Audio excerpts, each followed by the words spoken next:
Hello student, welcome to my YouTube channel. आज के इस वीडियो में हम आपकी टेक्स्ट बुक का फर्स्ट लेसन जो कि एक पोयम है इन्वोकेशन जो पोयम है वो ट्रांसलेशन है अथर्ववेद से लिए गए कुछ श्लोक्स का।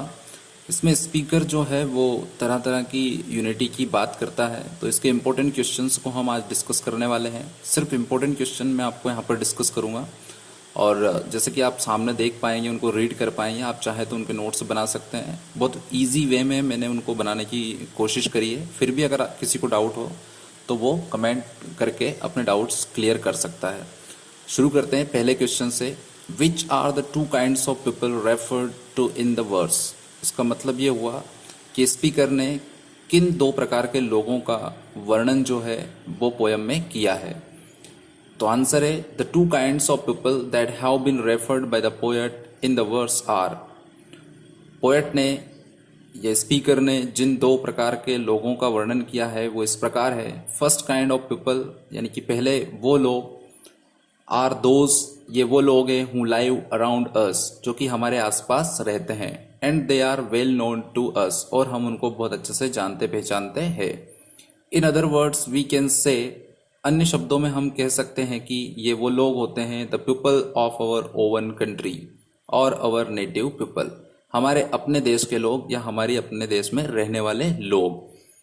The second kind of people are those who are not known to us and live in other country और फॉरेनर। तो दूसरे प्रकार के वो लोग हैं जो हमारे देश में नहीं रहते हैं, हमारे देश से बाहर दूसरे देशों में रहते हैं, जिनको हम फॉरेनर्स या विदेशी भी कहते हैं। दूसरे क्वेश्चन में देखते हैं। Let not the battle cry rise amid many slain not the arrows of the war god fall with the break of the day.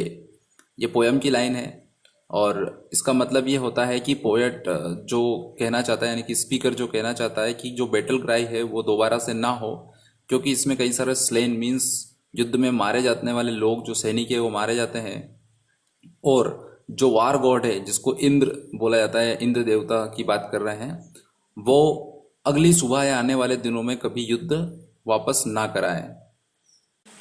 इस क्वेश्चन में इन लाइनों का what implied in these lines, इन लाइनों का अर्थ क्या है या इन लाइनों के माध्यम से स्पीकर क्या कहना चाहता है। इसका आंसर है in these lines the speaker tells us that no more wars should be there. Speaker क्या कहना चाहता है कि और युद्ध जो है वो अब ना हो। इन अर्लियर टाइम यानी कि पुराने समय में we have seen many battles, हमने कई सारे युद्ध देखे हैं। Those battles brought us deaths of war soldiers, और इन युद्धों में जो युद्ध में लड़ने वाले जो सोल्जर्स थे उनकी कई सारी मौतें भी हुई है। देयरफॉर इसलिए battle cry should not be raised again. तो जो बैटल क्राई है यानी कि युद्ध जैसी सिचुएशन दोबारा से नहीं आना चाहिए। ईच ऑफ आवर डे, हमारा प्रत्येक दिन जो है वो should be happy and peaceful, वो खुश और शांतिमय होना चाहिए।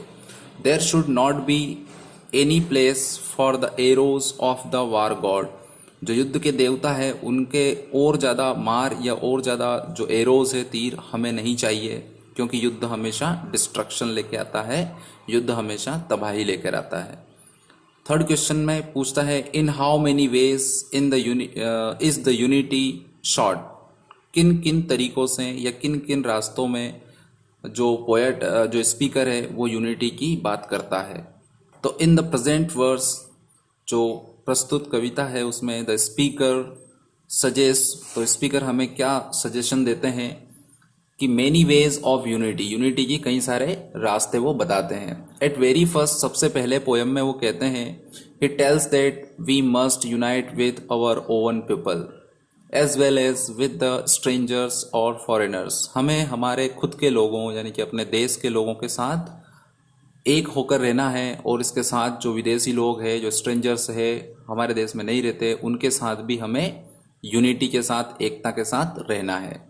सेकेंडली, दूसरी बार वो कहते हैं कि the unity of mind, hearts and purposes is advised by the speaker. Speaker किस चीज़ की सलाह देते हैं कि हमें किन किन तरीके से हमारे माइंड मतलब हमारी सोच, हमारे हार्ट्स मतलब हमारी भावनाएं, और हमारे पर्पसेस मतलब हमारे उद्देश्यों में हमें यूनाइट होना है, यानी कि एक जैसा सोचना है, एक जैसी भावना रखना है सबके प्रति और एक जैसे उद्देश्य हमारे होना चाहिए।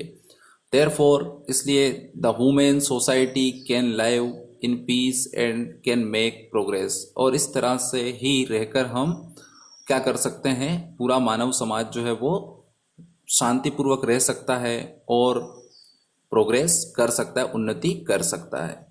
नेक्स्ट क्वेश्चन है, why does the poet invoke the gods as twins. यहाँ पर गॉड एस्विन्स का बोल रहे हैं कि उनको किस तरह से या किस लिए जो है वो इन्वॉक करता है, यानी कि उनकी प्रार्थना करता है, उनकी प्रेयर करता है। In the verse god's Eswin is used as a symbol, means जो गॉड है उनका एक सिंबल की तरह उपयोग किया है, और काय का सिंबल है वो, काय का प्रतीक है, which represent the perfect unity of the native and strangers. एक अच्छी एकता की बात वो करते हैं कि नेटिव पर्सन और स्ट्रेंजर्स के बीच में एकता बने, इसका वो प्रतीक है, यानी कि गॉड अश्विन जो है वो एकता के प्रतीक है। The speaker invokes the god Ashwin to establish a perfect unity among the people. तो स्पीकर प्रेयर कर रहा है अश्विन से, गॉड अश्विन से, कि वो हमारे लोगों के बीच और जो विदेशी लोग हैं उनके बीच एक परफेक्ट यूनिटी स्टैब्लिश करे। हाउएवर दे आर कंट्रीमैन और स्ट्रेंजर्स, चाहे वो विदेशी लोग हो या हमारे अपने लोग हों, सबके बीच में यूनिटी होना चाहिए। He does so because Eswin is the god of perfect unity. वो ऐसा इसलिए करता है क्योंकि जो गॉड एस्विन है वो काय के देवता है, एकता के देवता है। अगला जो क्वेश्चन है वो लॉन्ग वाला क्वेश्चन है, जो सेकंड वाला क्वेश्चन है, फर्स्ट वाला इतना इंपॉर्टेंट नहीं है, तो वो हम देखते हैं। Why does the speaker not want the battle cry to be raised. Speaker जो है वो बैटल क्राई यानी कि युद्ध जैसी सिचुएशन क्यों नहीं चाहता है। तो आंसर है, the verse is a translation of hymns from Atharvaveda. जो दी गई पोयम है वो ट्रांसलेशन है कुछ मंत्रों का, जो कि कहाँ से लिया गया है, अथर्ववेद से लिया गया है। इन दिस वर्स, और इस कविता के माध्यम से, the poet invokes for the perfect unity among all human beings. किस चीज की प्रार्थना करता है, जो स्पीकर है वो प्रार्थना करता है कि सारे ह्यूमन बीइंग्स के बीच में एकता बनी रहे। ही विशेस, वो क्या इच्छा रखता है, पीस एंड हार्मोनी, है ना। पीस एंड हार्मोनी, पीस मतलब शांति और हार्मोनी मतलब सौहार्द। इन द वर्ल्ड, पूरी दुनिया में शांति और क्या चाहता है, सौहार्द वो चाहता है। He does not want any more battle. Speaker और कोई युद्ध अब नहीं चाहता है, बिकॉज क्योंकि war brings destruction of lives that follows sorrow. क्योंकि युद्ध से विनाश आता है, जिसमें कि जीवन का विनाश होता है, और उसके बाद सॉरोज जो है वो आते हैं, दुख आता है। इन अर्लियर टाइम, पुराने समय में, वी हैव मेनी बैटल्स, हमें कई सारे युद्ध देखे और लड़े हैं। That brings immense loss of lives and property, जिसकी वजह से कई सारे जीवन नष्ट हो गए, कई सारे जीवन बर्बाद हो गए और प्रॉपर्टी का भी नुकसान हुआ। देयरफॉर, इसलिए the speaker wishes for no more battles, और इसलिए स्पीकर क्या इच्छा जाहिर करता है, क्या इच्छा रखता है कि अब और युद्ध नहीं होना चाहिए। सो दैट, ताकि युद्ध ना होने से क्या हो जाएगा, peaceful atmosphere can be created, और एक शांतिपूर्ण वातावरण का निर्माण किया जा सके। एंड बाय स्टॉपिंग वार्स, और युद्ध को रोककर loss of lives and property can be avoided. तो हम जो जीवन का, लाइफ का जो लॉस हो रहा है वो, और प्रॉपर्टी का जो लॉस हो रहा है उसको हम रोक सकते हैं। ऑल द इश्यूज, सारी जितनी समस्याएं हैं, एंड डिफरेंसेस या कुछ मतभेद है, अमंग द पीपल, लोगों के बीच में, शुड बी सॉल्व पीसफुली, उनको हमें शांतिपूर्वक ढंग से बैठकर निपटा लेना चाहिए। How does the speaker wish to achieve concord, ये नेक्स्ट क्वेश्चन है कि स्पीकर किस तरह से कनकर्ड मीन्स यूनिटी को अचीव करना चाहता है। Here concord means unity. Answer क्या है कि यहाँ कनकर्ड का मतलब यूनिटी, एकता हो रहा है। And the speaker suggest many ways to achieve this unity, और इस एकता को किस तरह से प्राप्त किया जाए, इसके लिए स्पीकर जो है वो हमें कई रास्ते सजेस्ट करता है। He wishes the unity among not only our own people or countrymen but also between countrymen and strangers or foreigners। तो यहाँ पर पोएट क्या इच्छा जाहिर कर रहा है कि हमारे सबके बीच में एकता होना चाहिए, ना केवल हमारे अपने लोगों के बीच में, बल्कि हमारे अपने लोग और विदेशी लोगों के बीच में भी जो है वो क्या होना चाहिए, एकता होना चाहिए।